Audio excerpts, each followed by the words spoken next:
جناب پیغمبر گفتن که هر زنی که 5 وقت نمازش رو ادا کنه، روزه ماه شریف رمضان رو روزه گیره، شرمگاهش را از حرامی ها، از زنا و فحشا نگه داره، یعنی بی آدابی و بی راهگی نکنه و شوهر خود را اطاعت کنه، در روز قیامت به سوی این زن گفته می شده است که از کدام دری جنت می خواهی داخل جنت شو.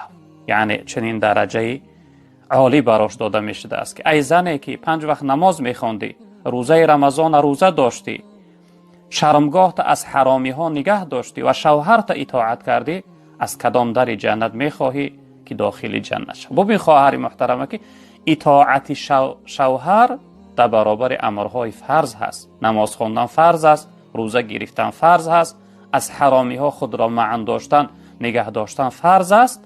اطاعت شوهر هم پیغمبر بزرگوار یعنی در قطار اینها این عملهای فرض آورده است که اطاعت شوهر برای زنها این خیلی ضرور و لازم است. خواهر محترم،